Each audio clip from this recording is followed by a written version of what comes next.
Instead of California where the sun so warmly shines, tonight we find the Clampetts in their cabin in the pines. The weather is so cold, hot coffee freezes in the cup, and when the chickens lay their eggs, they lay 'em standing up.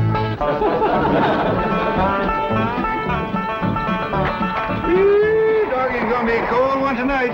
Somebody better get ready to pry that sun up in the morning to get it started. Yeah, sure we'll be glad to get back to that nice warm mansion in Beverly Hills. It ain't no fun sleeping on this cold, hard floor. That's a fact. You think that's bad?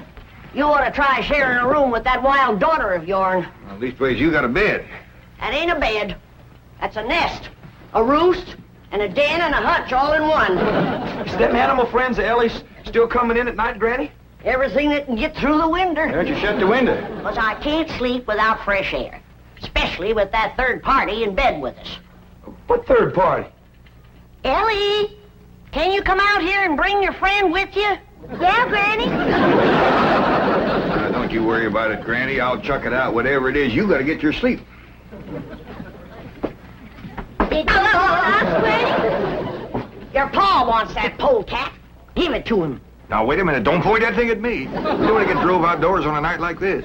Well, don't you want him, Pa? I just want to say that Granny'd appreciate it if he'd have this little fella sleep with his own family.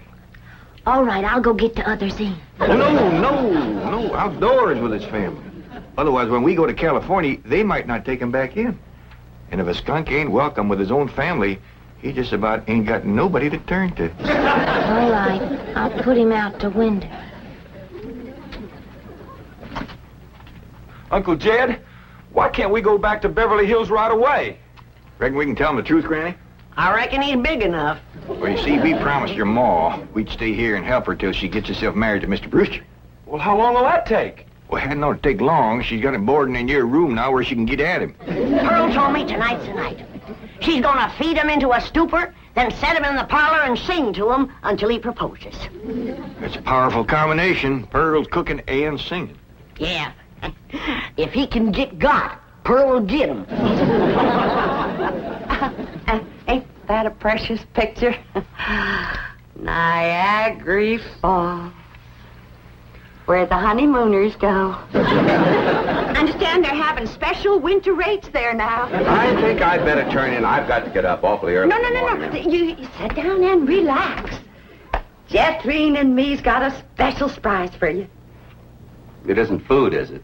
Food for the soul and the spirit. Music. What would you like to hear? Oh, anything you'd like to sing. Well, I'll just pick out something at random. Let's try this, Jeffrey.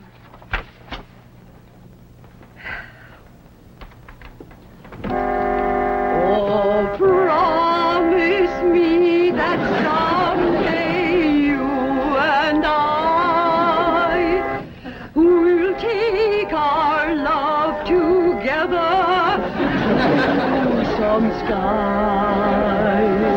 where we can be alone and faith renew.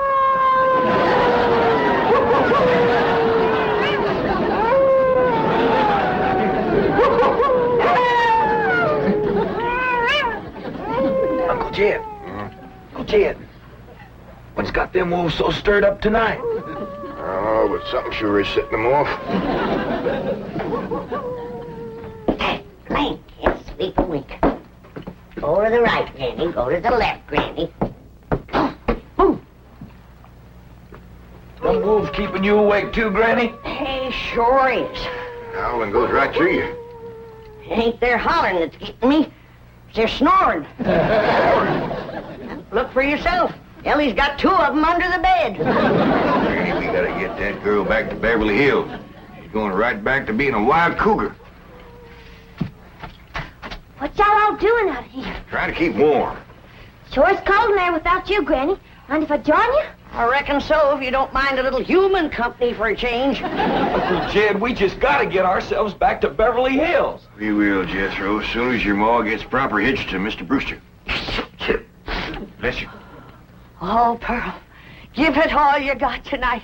Always all gonna be down with pneumonia.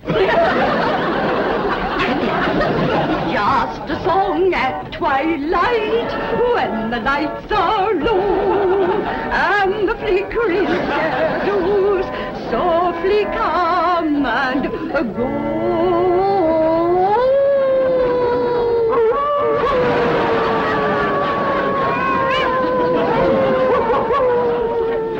Home joys divine, home joys so pure, love ever faithful and love ever sure. Ah, that was a wonderful concert. You both are unusually talented. Thank you. Yes, indeed. That means a lot coming from you. Naturally, folks around here brag on us. In fact, they think we ought to go on a concert tour. Oh, really? Oh, yes. My neighbors is always after me to sing out of town. Well, I can understand that. Mr. Brewster, do you really like music and singing? Well, I used to. I used to sing a lot myself in college musicals, amateur theatricals. Was you on the stage, Mr. Brewster? Oh, yes. After college, I did quite a bit of little theater work, summer stock. Matter of fact, there was a time when I seriously considered the stage as my career. Ma, Mr. Brewster's an actor. Well, not any longer. My father had other ideas. He insisted I get into the oil business. Mr. Brewster, did you ever do anything from the Bard of Avon? That's Shakespeare. Oh, I just love him. Well, as a matter of fact, I once played the lead in Romeo and Juliet. Which one was you? I was Romeo. In my youth, I was considered quite a leading man type. And there were those who thought I had rather a handsome profile. Well, you still got it. And I'll bet you can act to beat the band. Oh, come on. Take off a part for her. Something from Shakespeare. Sit down, Jethro. Well, I doubt if I can remember anything. Oh, please, Mr. Brewster. Well, perhaps I can recall something from the balcony scene. Let's see now. How does it go? But soft, what light through yonder window breaks? It is the east, and Juliet is the sun. Arise, fair sun, and kill the envious moon, who is already sick and pale with grief, that thou, her maid, art far more fair than she. Go to bed, Jethro. Well, I think I'll turn in. Oh, please, do some more of them love speeches from Shakespeare. Well, my throat is a little sore. I think I'd better gargle a little warm salt water and go to bed. Well, I can take care of you. That's another one of my specialties. Nursing the sick. Well, it might be the flu bug, and you wouldn't want to catch it. Good night. If his flu bug is as hard to catch as he is, I got nothing to worry about. Jed, have you ever known it to be so cold? Never have, Jethro. This ain't cold. Your blood is thinned out from living in California. You say this ain't cold, Granny? Look who else is huddled up to the fire. Ellie and her wolves.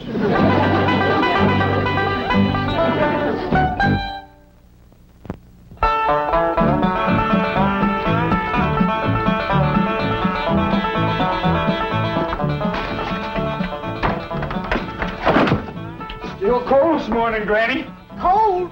You call this cold? Why, I remember a winter morning that was so cold that when I went to milk the cow, the milk froze before it hit the pail. I had to break it off in sticks. Yes, sir. I carried a double armful of milk in and never spilt a stick. Gee, Granny, how'd you drink it? Bite on it? Nope. But you did. You're in a right good mood this morning. Jed, I got a feeling in my bones that Pearl got him last night. Oh, I seen Mr. Brewster's car coming down the road, and Aunt Pearl's with him. I told him, my bones is never wrong.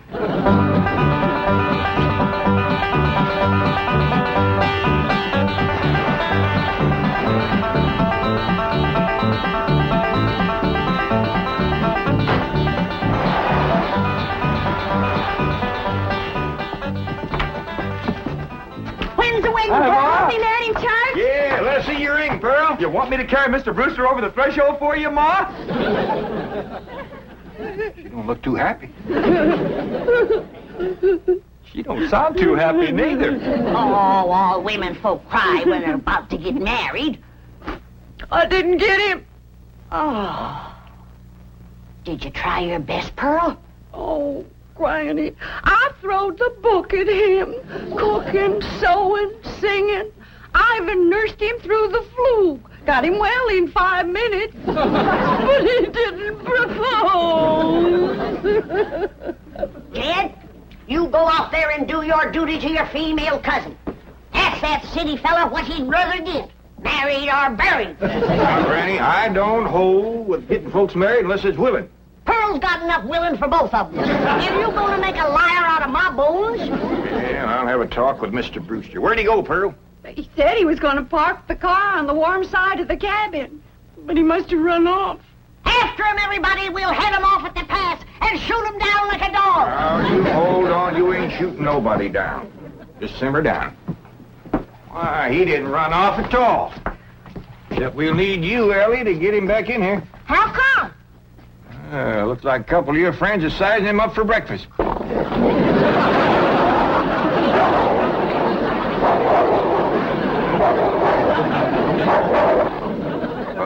in all sincerity, Mr. Clampett, your cousin Pearl is a very remarkable woman. It's just that, well, I don't want to get married. Oh, I understand that, Mr. Brewster, and I thank you for speaking the truth like a man, but my cousin Pearl has got herself a problem. Oh, what's that? Well, ain't no secrets in the hills, and everybody's dog knows that you've been boarding with her over at her place, and they all know she's had her cap set for you. Oh, I ain't blaming you, Mr. Brewster. Jed? Did he say yes? Can we come out now? Not yet a while, Granny. Well, if you're too chicken to shoot him, Ellie's got her wolves standing by. Mr. Brewster, in order to save my cousin Pearl from shame, I'm going to ask you to do me a big favor. Anything I can do. I want you to propose to her in front of somebody. But, And let her turn you down, of course.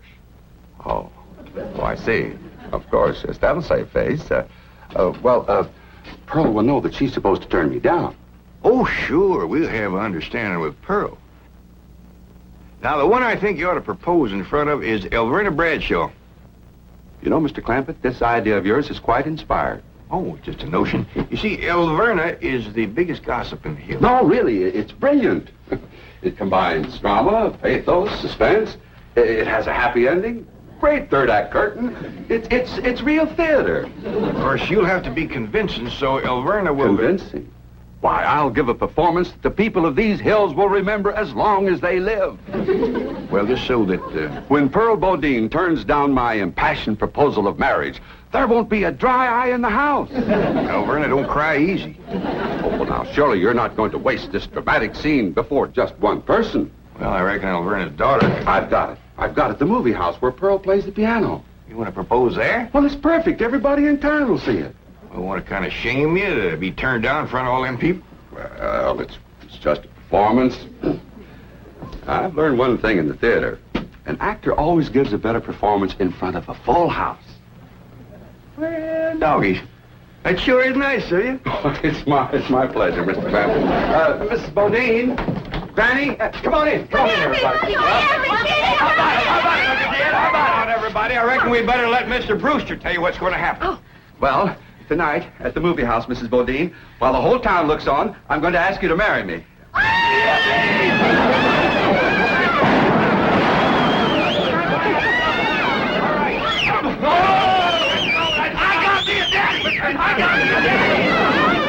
This calls for a whopping big snort. Now, will y'all quieten down, everybody, until you hear the rest of the story. Now, Pearl, when Mr. Brewster asks you to marry him, you're going to say no. Not unless I'm as drunk as you are.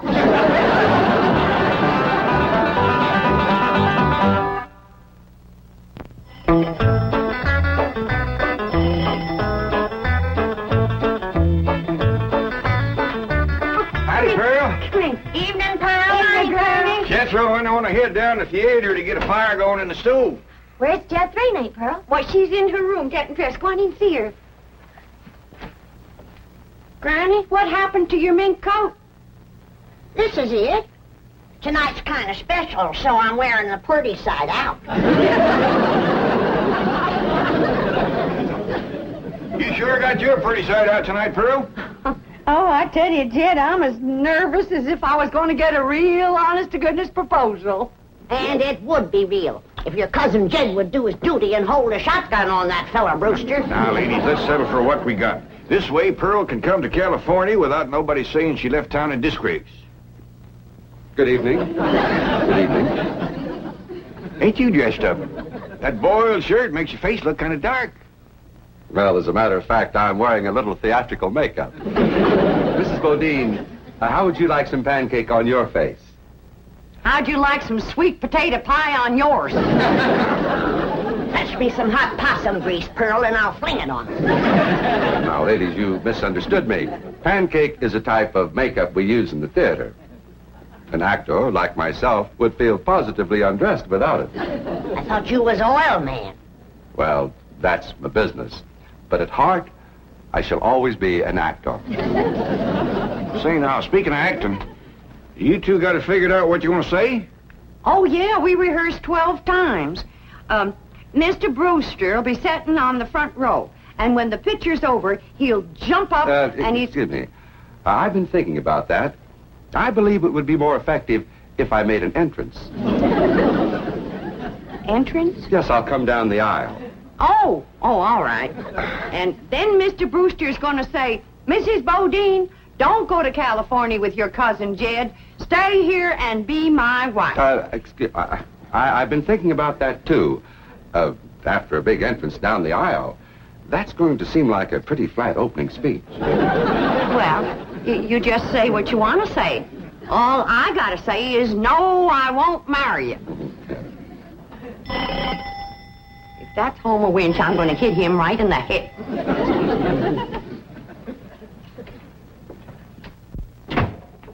Good evening, Pearl. Brenda Bradshaw, what are you doing here? Well, you and me being such close friends, I just thought I'd offer to play Piany for you at the theater tonight.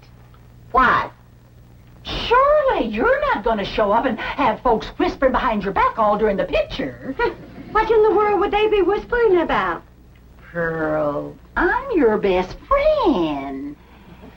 You don't have to pretend with me. The whole town knows how you've been flinging yourself with that boarder of yours. For your information, Alverna Bradshaw, Mr. Brewster proposed to me 12 times today, and 12 times I turned him down. Is that why he give you this here mink coat? 'Cause you turned him down? This here mink coat was given to me by my niece, Ellen May Clampett. Oh, Pearl, I keep telling you, you don't have to pretend with me. I'm your best friend. When Alverna Bradshaw is your best friend, you're up to your eyeballs in enemies. Mr. Brewster, if you was to go in there now and propose in front of Alverna, you could save yourself a trip to the theater, and the news would get around a heap quicker. You don't understand, Mr. Clampett. An actor needs an audience. Alverna, if you don't mind, I'd like you to get out of my coat and out of my house. I'm going to be late for the theater. Pearl, take your best friend's advice and sneak out of town quietly. You can depend on me to smooth everything over. Thanks for nothing.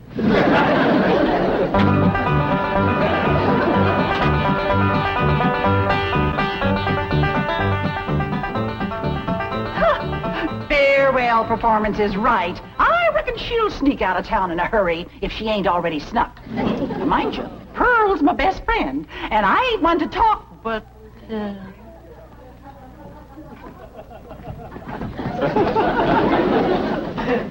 Good evening, ladies. You too, Alverna. I noticed Mr. Brewster wasn't with her. Oh, and did you see that mink coat? Well, I wouldn't trade this little band of gold and a home-loving husband for a dozen mink coats. Would I, Luke? Luke? Luke Bradshaw! That little sneak, he got away again.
picture! Stop the picture! All right, Charlie. Mrs. Bodine, I just saw that poster out front. Farewell performance. Does that mean you are leaving? Oh, yes, Mr. Brewster. I'm going to California with my cousin Jed and his family. Oh, no, please. Please, I beg you. I implore you. I beseech you. Don't go. Stay here and be my wife. No, thank you, Mr. Brewster. I cannot. I will not accept that answer. For I love you, Pearl Bodine. I love you with all my heart. With all my soul, I love you as no man has ever loved woman before. He's better than Francis X. Bushman. Be mine. Pearl, be mine. Come back here, Mr. Brewster. No, Mr. Brewster, my answer is no. Then your life has come to an end. For what is life without love? If I was him, I'd let it go at that. Without Pearl Bodine, there is no love. Oh, me darling, oh, me precious. Say those words that will make me the happiest of men. I'm behind you. My answer is still no. Better quit while you're ahead, Mr. Brewster. Oh, how those words stab into me heart like cold steel. And only you, Pearl Bodine, can heal the mortal wound. Oh, moon of me desire, marry me, Pearl. No. I promise you a life of happiness, No? a life of luxury. No. Oh, me darling, look into me tear-stained eyes. Look into the tortured face of your love slave. Free me with that one divine word. Say yes. Say yes, and together we will enter a paradise of love everlasting. Yes, I'll marry you.